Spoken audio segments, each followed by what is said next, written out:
Provérbios de Salomão, filho de Davi, o rei de Israel, para aprender a sabedoria e o ensino, para entender as palavras de inteligência, para obter o ensino do bom proceder, a justiça, o juízo e a equidade, para dar aos simples prudência e aos jovens conhecimento e bom siso.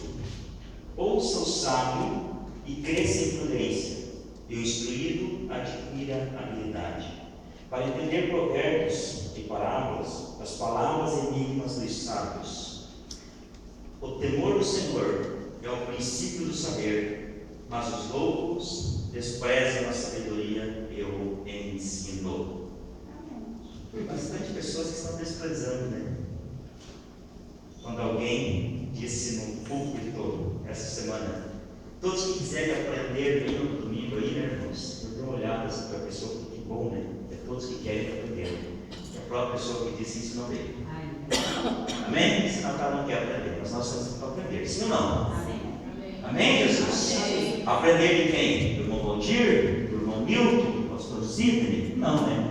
Aprender do Senhor Jesus, porque Ele é manso e humilde, não é isso? Nós somos exaltados e somos muitas vezes pessoas rudes, bravas, né? Mas o Senhor Jesus Ele é manso e humilde. Nós vamos aprender com Ele um pouquinho disso a cada dia, né? Oremos a Ele. Bendito Deus, eterno, soberano Pai, em Tua presença nos colocamos em oração. Primeiramente, Deus, te damos graças pela oportunidade de estarmos em Tua casa para aprendermos o Senhor. Te damos graças, Pai querido, porque nós somos merecedores, Deus, nós somos dignos. Pai querido, Pai amado, os piores pecadores, Senhor, somos nós, mas o Senhor tem olhado com misericórdia, Senhor. Não tem atentado para as nossas falhas e nem para as nossas fraquezas, meu Deus, mas tem dado graça cada dia, Senhor, para que possamos nos importar, para que possamos estar na Tua presença, na Tua casa, Senhor. Venha, Pai querido, através desse estudo, fazer com que os Teus filhos cresçam um pouco mais, Pai querido. Não tem crescido na graça, que cresçam também no conhecimento, para que possamos vencer nas astutas ciladas do inimigo, para que não venhamos cair, Pai querido, Pai amado, naquilo que o inimigo tem usado, Pai querido, para derrubar muitos. Ajuda o teu povo, os teus filhos, e teu Espírito Santo tem condição aqui nessa noite, em nome de Jesus. Amém. Amém, Jesus. Irmãos, quantos leram a revista aí durante essa semana?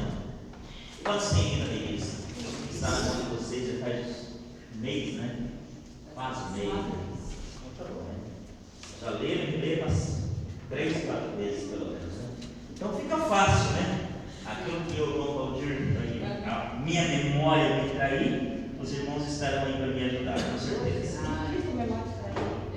Mas ela me trai muitas vezes. Pregando aquela sexta-feira, eu não conseguia lembrar Bill Gates, nem Steve Jobs e nem Santos Dumont, né? Quem mesmo lá, o homem que ligou a Microsoft, eu lembrei com eles que ele tinha pegado uma parte lá dele, não lembrava. a mensagem que eu peguei. Uma parte lá. Eu falei que não lembrava, mas você não tinha memorizado. Vamos dizer, né? Bem, Com com certeza.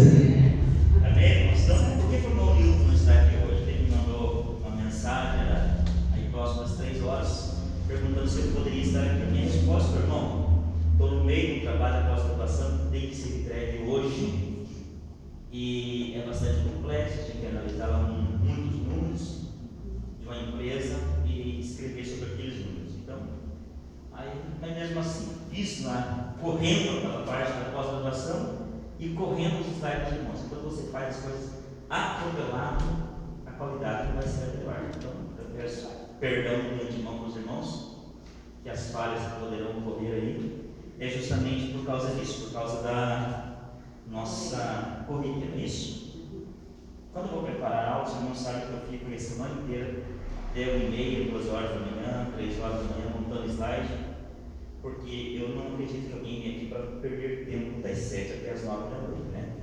E se for para eu vir aqui com os irmãos ficar lendo a revista e lendo o slide, é só eu passar os slides na classe para os irmãos, vão ler e pegam isso, vão só lendo isso, não precisa estar aqui, né? Concorda ou não? Estou falando do primeiro. A gente sempre vem para algo mais, né? Para você ver só aquilo que está na revista, não precisa nem ver. Então, a aula do dia 17/4, dei providas a essa criatura que fala com vocês. livro de Provérbios. Assim como está em Salmos, irmãos, a gente sempre fala Salmos de Davi, não é isso? Falamos de Salmos de Davi. Embora vimos já nas aulas anteriores os 5 tópicos que tratam do livro de Salmos, 5 lições, que não foi só Davi que escreveu, né? Tem Salmos de Salomão, tem Salmos de Asaf, Salmos de Moisés, dentre outros escritores, Salmos de Coré, não é isso? Ou Corá, para alguns livros, mas é Coré. Lembrando que não foi Coré, literalmente, que escreveu, mas os filhos, os descendentes de Coré, não é isso? E é aquele mesmo Coré que se rebelou contra lá Moisés no deserto. Os descendentes dele, provavelmente se convertem, os que sobraram deles, e são Salmos que eles escreveram, que está incluído no livro dos Salmos. E Provérbios também, outros autores, não é apenas Salomão que escreveu, mas a maior parte dele é Salomão, por isso que nós lemos na introdução aí, Salmos de Salomão, Provérbios de Salomão, filho de Davi, né? Ou Provérbios do rei Salomão, filho de Davi. Então, faz parte também dos livros poéticos, é o 3º livro, né? Dos livros poéticos. O primeiro os irmãos estudaram quando não tínhamos ainda a revista em mãos, que era o livro de Jó. Aí o 2º livro dos livros poéticos é Salmo, 150 salmos, e o 3º, Provérbios. Aí vamos, sei que está dividido em algumas lições, e vamos tentar discorrer o máximo possível hoje, para que não chegamos em maio, ainda vamos estar estudando livros poéticos, não é essa a intenção. O cronograma nosso já estourou, já encerrando hoje com uma lição nova hoje. Ok? Então, o livro de Provérbios, vamos ver a parte 1 hoje, que vai do capítulo de número 1. Pegou a lista errada? Até o Provérbios, capítulo de número 9. Bem? Textual, quem pode ler para nós ali, por favor? Adquire a sabedoria, adquire a inteligência, e não te esqueças nem te apartes das palavras da minha boca. Não desampares a sabedoria, e ela te guardará. Ama-a, e ela te conservará. Provérbios 4, 5, 6. Eu coloquei no slide aqui a NVI. O que é NVI, irmã Rose? Não. Nova quê? O que é NVI, irmã Luciana? Eu esqueci. O que é, Luciana? O que é, Lucas? NVI? O que é, irmã Anisa? Nova revista. Não é Não tem é nova versão internacional. Nova versão. Isso aí, irmão, deveria faz pelo menos 2 anos que estamos falando sobre isso e quase. Eu lembro hoje foi 2.756 vezes falou hoje. E que é ele. Então, se vocês verem algumas vezes, alguns slides, não vai ter aqui, mas alguns slides que eu faço, eu coloco lá RC ou ARC, Almeida Revista Corrigida, ou RA, ou ARA, Almeida Revista Atualizada. Essa aqui é a nova versão internacional, que a maioria concorda, irmãos, que é a melhor versão de Bíblia, tá bom? Alguém perguntou para mim isso atrás, Valdir, eu queria comprar uma Bíblia de estudo, qual você recomenda? A primeira pergunta que eu faço é o que a pessoa quer estudar, né? Sobre qual assunto que você quer estudar? Qualquer assunto. Então, se for sobre qualquer assunto, em termos de linguagem, a melhor linguagem é a nova versão internacional. Aí, por assunto que você vai escolher. Na NVI está assim, o mesmo texto que a irmã Rose deu. Ele me ensinava e me dizia: apegue-se às minhas palavras de todo o coração, obedeça aos meus mandamentos e você terá vida. Procure obter sabedoria e entendimento, e não se esqueça das minhas palavras, nem delas se afaste. Ok? As mesmas palavras que a irmã Rose deu, só que uma versão aí internacional, a nova versão. Livro de Provérbios, panorama do livro de Provérbios. Vamos para a revista, depois que eu detesto, eu vou ter que fazer por aqui mesmo, né? Nos tempos antigos, grande fascínio pela busca da verdadeira sabedoria vinda de Deus, capaz de orientar o proceder de todos os homens. Ou seja, no livro de Provérbios, você vai ter lá proceder, como educar seu filho, como se comportar em relação ao trabalho, marido, relacionamento homem e mulher, é isso? Tudo isso vai estar. Relacionamento patrão-empregado, é isso? As duas vias de tanto empregado, patrão como patrão empregado, vai ter também no livro de Provérbios. No Oriente, os provérbios foram produzidos por sábios observadores, que para elaborar suas meditações utilizaram comparações entre situações e os elementos cotidianos. Coisas que eles viam no dia a dia, eles usavam para fazer ali, para escrever ou escrever os provérbios. Okay? Observar o tipo de alguém, o comportamento de alguém. Nesta uma lição nova, irmão, Elizabeth.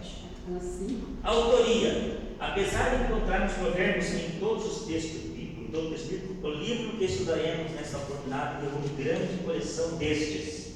Na revista dos irmãos assim. Geralmente sua escrita é atribuída ao rei Salomão, já falamos isso, né?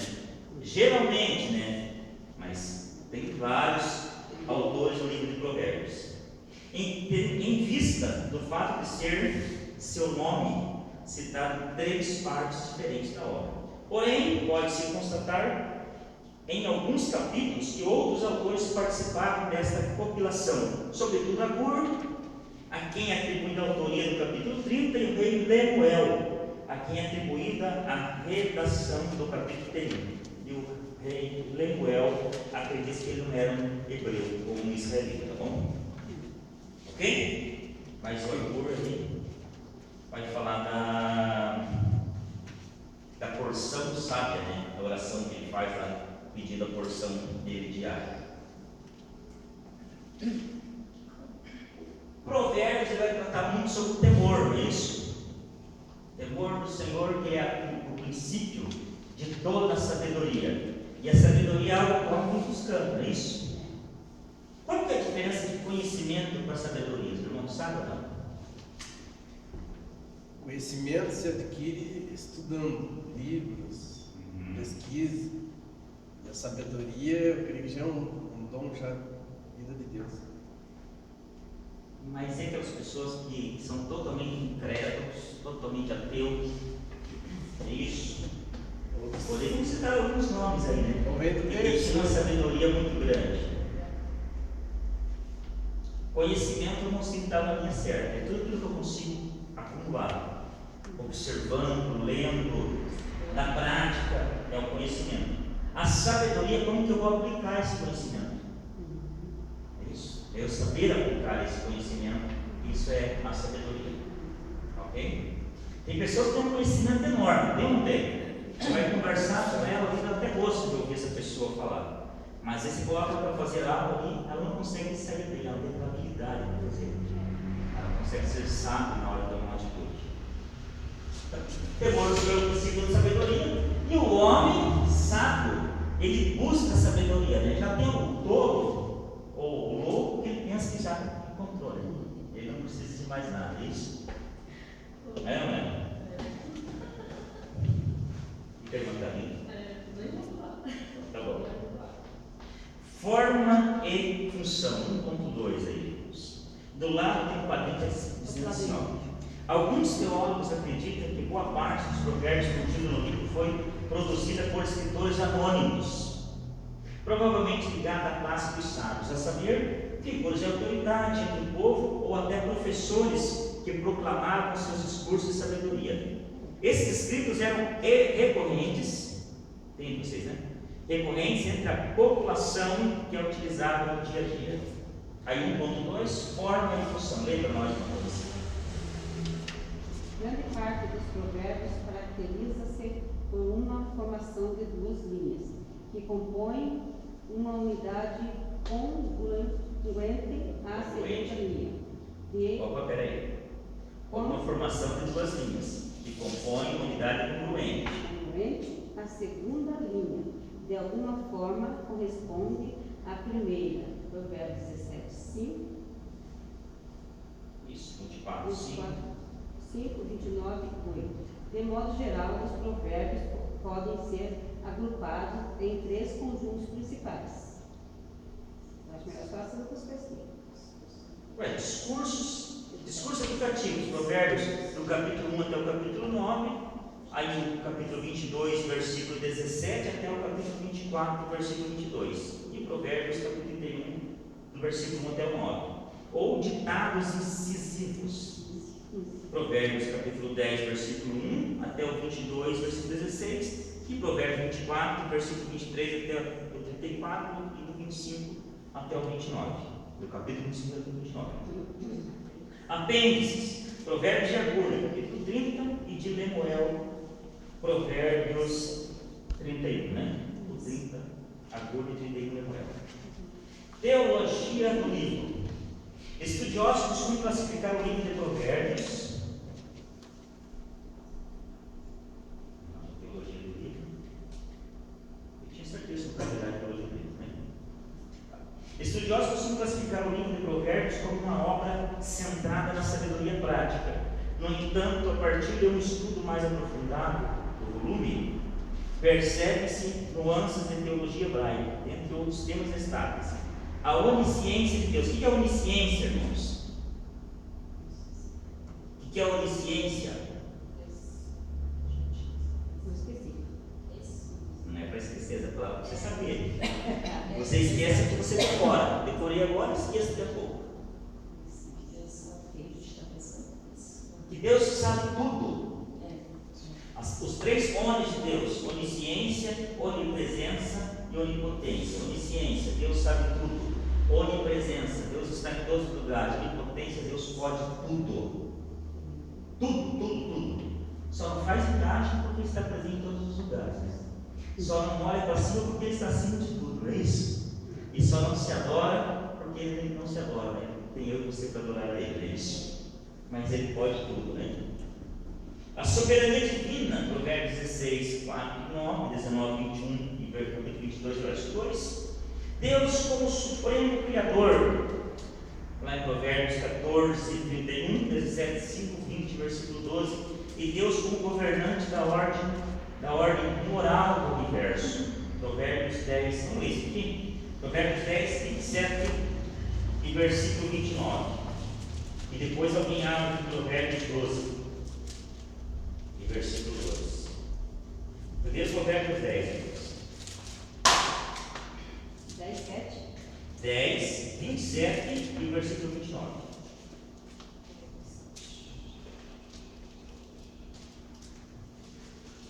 Leia lá para nós, irmã Armando Portugal, 10, versículo 27 e o versículo 29. O temor do Senhor aumenta os dias, mas os anos dos ímpios serão abreviados. Verso 29. O caminho do Senhor é fortaleza para os retos, mas ruína virá aos que praticam a iniquidade. 12:2, e quando se chama? O homem de bem alcança. O homem de bem alcança o favor do Senhor, mas ao homem que perverso desígnios, ele o condena. A mim também está igual o homem perverso desígnios, ele o condena. Na revista Corrida, como irmão Alessandro? O homem que bem alcançará o favor do Senhor, mas ao homem de perversas imaginações ele condenará. Viu que é desígnio? Os pensamentos dele, as atitudes dele, perversas, Deus o condenará. Ok? Então, falar que Deus ele é o autor, né, ou o governante, vamos dizer assim, da ordem moral do universo. Tudo que o homem faz ali, Deus vai ter alguma reação disso, né? Mediante a ação de cada homem, porque Deus ele que governa tudo isso. A sabedoria e o temor do Senhor. Os filhos de Abraão não tinham temor geral para indicar a ideia de religião. Lógico, né? Lembrando que a lei começou com Moisés, não é isso? Se a lei começou com Moisés, cerca de 1500 anos antes de Cristo, aqueles que viviam antes de Moisés, como que eles cultuavam cultuavam, como eles adoravam a Deus. Eles não tinham nenhuma lei que dizia isso para eles. O livro de Provérbios, no entanto, remete-nos a esse conceito quando ao seu utilizo da expressão temor do Senhor.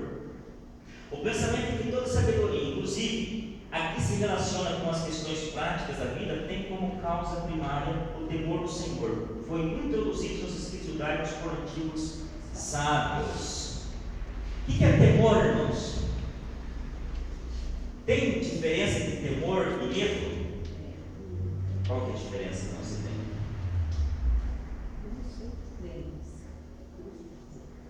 Qual que é, irmãos? Eu vejo, no meu ponto de vista, eu vejo isso como respeitar as coisas de Deus, o que Ele ensina a gente a fazer. Eu acho que é, na minha opinião, entre temor e medo, né? Medo é saber que a pessoa vai fazer alguma coisa, alguém vai fazer alguma coisa para você. Quando você tem medo apenas, você só evita fazer quando essa pessoa está perto. É isso. Eu tenho medo de ser apanhado no meu erro. Então, quando o irmãozinho não está perto, tem que cobrar, o irmãozinho chegou. Eu tenho temor, mesmo que eu sei que essa pessoa não está perto, eu continuo fazendo o que é certo. Então, o temor do Senhor é que nos impulsiona ou condiciona a fazer aquilo que é a vontade dele, amém? Tememos a Ele, não temos medo dele, não é isso? Ainda sabemos que Ele é um Deus zeloso e que Ele é um Deus de fogo, amém? E que Ele destrói quando Ele quer, não é isso? Ele abate aqueles que estão a soberba, mas nós tememos a Ele e obedecemos a Ele por causa desse temor e não por medo, né? Bem, então seria mais ou menos isso. Isso. Isso, tá. Então, o livro de Provérbios nos traz uma busca pela sabedoria. Já falamos isso, né? É uma busca. Todos nós queremos ser sábios, não é isso? O que Salomão pede para o Senhor? E o Senhor fala: pede o que queres. Você pode pedir, Salomão. Quer riqueza? Te darei riqueza. Quer poder sobre os reis? Te darei poder. O que ele quisesse, ele receberia, né? E muitos naquela hora iam pedir uma mansão ali no Jardim Social com uma Mercedes, última geração, uma não, né? Vamos colocar uma Mercedes, uma Porsche para sair passear no final de semana, Mercedes para usar no dia a dia. E o que mais nós podemos pedir lá, bem? Não, isso, um cartãozinho de crédito você pode dar para comprar uma luz de tom, né? Aquela bolsa, isso? É isso não? Comprar aquela bolsinha ali, 30 mil, de 25 mil reais, a gente perguntar o preço, só passar o cartãozinho lá, né? De papel, isso. Não é verdade? Claro que tem. Sapato de 30 mil, de 50 mil. Isso. Vestido de 300, 400 mil reais. Poder comprar isso sem problema nenhum, né, irmão? Então, pediríamos isso. Aí Salomão falou assim: eu quero só sabedoria para poder governar o teu povo. Pois não, pode falar. Compartilha com nós. Ela vai pedir sabedoria, porque você nem pediu isso também, não. Não tem. Então, Senhor, eu só quero sabedoria para governar o teu povo. Ele faz isso. Não precisa de mais nada. Aí o Senhor falou: você pediu só sabedoria, não pediu riqueza, não te acrescentar muito mais sobre isso. E a sabedoria de Salomão, ela ultrapassava as fronteiras, não é isso? Se você for ver, quando Davi foi um rei de guerra, conquistou terra, guerreando, matando gente, o rei nada Salomão reinava em paz, sem guerras. O rei agia com diplomacia, com sabedoria, e estendeu também o reinado dele, a ponto de vir pessoas de longe, não é isso? A rainha de Sabá, ouvir tudo que eu ouvi falar de você, ainda é pouco perto que você é, tá? Eu fiquei muito mais maravilhado de ouvindo agora. É mais ou menos as palavras que ela disse lá quando ela chega com conversar com Salomão. Provavelmente Salomão deve ter arrastado com a asa dela para ele, tá bom? Mas era isso, né? Era um homem sábio, mulherengo, né? Mas era muito sábio. Então, tinha sabedoria, recebeu de Deus. Então, o homem busca sabedoria. O que é ser sábio aí? Ser sábio para agir no seu trabalho, ser sábio para agir com filhos, com esposo, com esposa, não é isso? Na igreja, né? Quantas coisas temos que fazer na igreja, não temos sabedoria.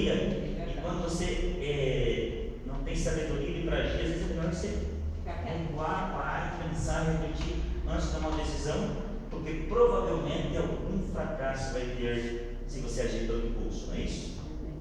É ou não é? E nós temos dado a agir pelo impulso, vocês concordam ou não? Se não. Direto, né? É verdade? Lamentações, do que reclama o homem vivente? Cada um reclama dos seus próprios pecados. E pecar nada mais é do que errar, né? Nossos erros. Então tem uma busca aí. A primeira dela seria uma fonte de alegria. Ali em 2.1. O autor de Provérbios, capítulo 3, do versículos 13 ao 18, diz que bem-aventurados são aqueles que encontram a sabedoria e adquirem o conhecimento. O termo hebraico, traduzido como bem-aventurado, carrega a ideia de felicidade múltipla.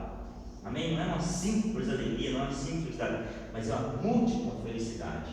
Seria uma felicidade plena, vamos dizer assim. Desta forma, fica claro que o Senhor muito se alegra em ver seus filhos trilhando os caminhos que Ele próprio traçou de justiça, retidão e paz. Mas tem coisa melhor do que você estar em paz? Não tem. Não tem, né? E caminho de justiça que Deus traçou para nós seria para nós sermos justos. Foi isso? Agora, justo somente Ele, né? Mas nós cremos que Ele também nos justifica. Por isso o caminho que Ele traçou para nós é o caminho de justiça, retidão, sem andar para a direita nem para a esquerda, mas andar reto na presença dEle, e paz. É o que nós mais precisamos, né? Nesse turbilhão que está acontecendo dele. Tantas guerras, não é isso? Eu falo assim que vai acontecer na Terceira Guerra Mundial, não está faltando nada perto disso. Pelas mísseis que disparou os Estados Unidos contra a Síria, ligado? Contra a Síria, não é isso? Vários mísseis foram disparados lá. A União Soviética não, Rússia, foi a Rússia. Coreia do Norte, isso, já falou, já deu um sinal que ela está pronta lá, então vendo agora. E ela tem míssil, não é isso? Intercontinental, isso pode destruir grande parte da humanidade, o continente inteiro. Ela tem lá. Então, e se você for estudar sobre guerras, você presta os irmãos, pesquisa, não tiver tanta besteira na internet, mas pesquisar coisa séria. Você vai ver imagens de pós-guerra, 20 anos, 30 anos depois, como estão as pessoas vivendo lá hoje, né? Irmão, a gente não está no assunto, não é bem isso que a gente está estudando hoje, mas eu vou perguntar, eu sou leiga e eu vi na internet, no Facebook que foi postado, que o que está acontecendo na Síria está na Bíblia. Então, colocaram esse monte coloca assim, não, que a Síria, está acontecendo aqui. que a Síria é a estrela do. A Rússia é a estrela, né? Que vem do norte, é isso, né? A Rússia. Mas assim, eu falo para vocês que está sendo preparado ali o cenário para chegar no anticristo, tá? Isso que falaram para ele. Preparando o cenário, isso. Isso vai acontecer, está bíblico, tudo. Eu Tá, vou perguntar para o irmão, vou perguntar para alguém, né? Se você, quando puder, ter algum assunto sobre. Só que tem que ver, não está pesquisando também, né? Não, esse aí é um comentário. Especulação que mais tem. Por isso que eu vou perguntar, porque no Facebook eles jogam, na internet jogam um monte de coisa, né? Coisa que acontece. Então colocaram isso. Aí eu. Não. Então tem, lógico, o cenário sendo preparado lá, tudo próximo de Israel, né? Israel minúsculo lá, né? Como o próprio Deus fala sobre eles, é um vermezinho, né? Bichinho de Jacó, né? Vermezinho de Jacó, está lá e incomoda todo mundo em volta dele. Não que ele incomoda, mas eles olham para Israel e não incomodam. Eles vai chegar um momento aí, fique tranquilo. Então, vemos tudo isso acontecendo, né? Turbilhões de guerras, essas coisas, e o crente tem paz. Tem coisa melhor que isso? O esposo chegou na casa, brigou, o filho não voltou, aí tem tanta coisa. Aí você dobra o joelho e entrega nas mãos de Deus, Senhor faz isso. Aí você está até meio pensando que também se apaga, dorme de sono gostoso, né? Tem paz, é isso? 2.2, a oferta de sabedoria. tratada em Provérbios como o bem mais precioso que o ser humano pode ter. Ela é a mais valiosa que a prata e o ouro. Adquiri-la é o caminho para a vida. Provérbios 4, versículo 13. No livro Sabedoria, algumas vezes é personificada. Vejamos, Provérbios capítulo 1, versículo 20 até 33. Nesse texto, a sabedoria convida-nos a beber de suas fontes. Uma fonte para beber. Por isso que eu falei, uma fonte de água ali é a sabedoria. Provérbios não, a sabedoria constrói sua casa, ou seja, o local de aprendizado de seu conhecimento. Ela convida os homens a conhecerem o temor do Senhor.